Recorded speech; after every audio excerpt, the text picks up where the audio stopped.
Be ready for dictation. Start.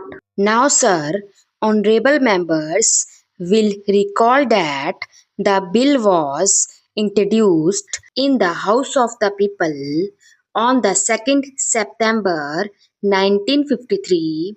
It has had a long history and in one form or another it has been before the public since the end of 1949.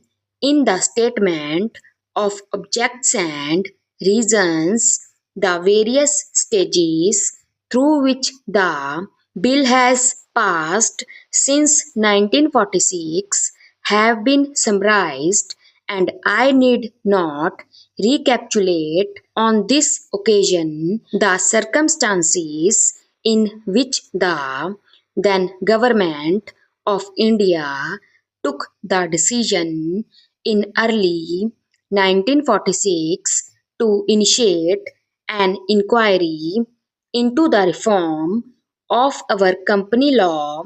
I would remind honorable members that between 1946 and 1948, the entire field of company law was carefully reviewed by two distinguished company lawyers who were appointed to recommend the broad lines on which the present act should be revised. Their recommendations were examined in the then Ministry of Commerce, and certain tentative departmental views which emerged were circulated in a comprehensive memorandum to all recognized trade and industrial associations, bar associations, the high courts, and the state governments that brought us to the end of 1949. Many representations on this memorandum were duly received from chambers of commerce, trade and industrial associations, state governments, and the general public. At the end of 1950, the Government of India appointed a committee under the chairmanship of Shri Baba to go into the entire question of the revision of the Companies Act with particular reference to its bearing on the development of trade and industry in this country. This committee examined a large number of witnesses in many parts of the country and submitted its report in March 1952. This report again was circulated to all state governments, chambers of commerce, trade associations, high courts, and many other bodies. At the same time, a special officer was appointed in the Department of Economic Affairs, Ministry of Finance, to examine the report in the light of the views received from the interested public and to submit proposals to government for the revision of the present act. The bill now before the House is based largely on the recommendations of the Company Law Committee, modified in a few particulars. Honorable members will notice that so far as public relations go, the bill has covered adequate ground in a measure like the Companies Bill, however, which covers the entire field of the operation of joint stock companies. The limits of consultation and discussion can never be exhausted, and I would like to inform honorable members that although the bill was introduced in Parliament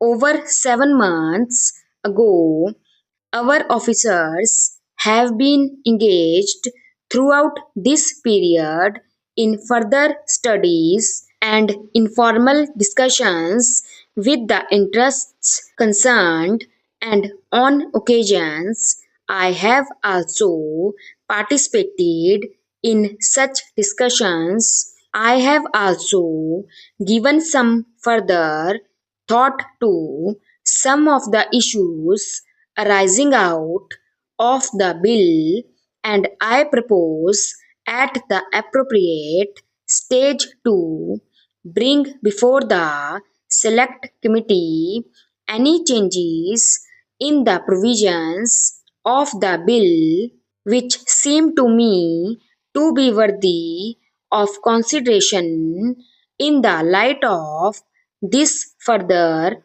examination. No honorable members will have noticed that the bill contains 6 clauses and 12 schedules.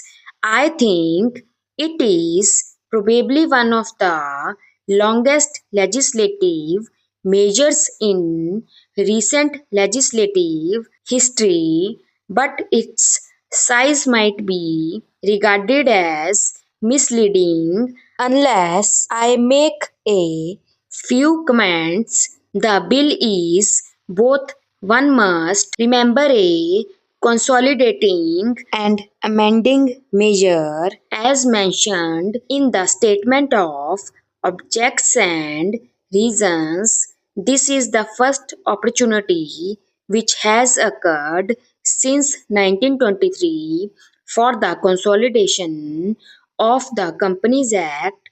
Advantage has been taken of this opportunity to redraft several long and complicated sections in the present Act, which have been split up into a large number of clauses. This is the largest single factor accountable for the increase in the number of clauses in the bill. New clauses embodying substantial changes in the present law would hardly constitute more than a small fraction of the bill. I would also draw attention to the structural changes in the bill to which a reference has been made in the statement of objects and reasons. The redraft of the bill and the rearrangement of the existing chapters in the Companies Act in a more logical order have, I think, resulted in a noticeable improvement in the form of the bill, and I hope will facilitate better understanding and appreciation of the scheme. I wish that the Act, which came into effect long ago, was implemented properly. I know that the minister here is very earnest in implementing it, but unfortunately, his colleagues at the state level are disappointing him. Unfortunately, no steps have been taken for trimming or toning up the administration at the state level and at the district level. They have to be taken immediately. Stop.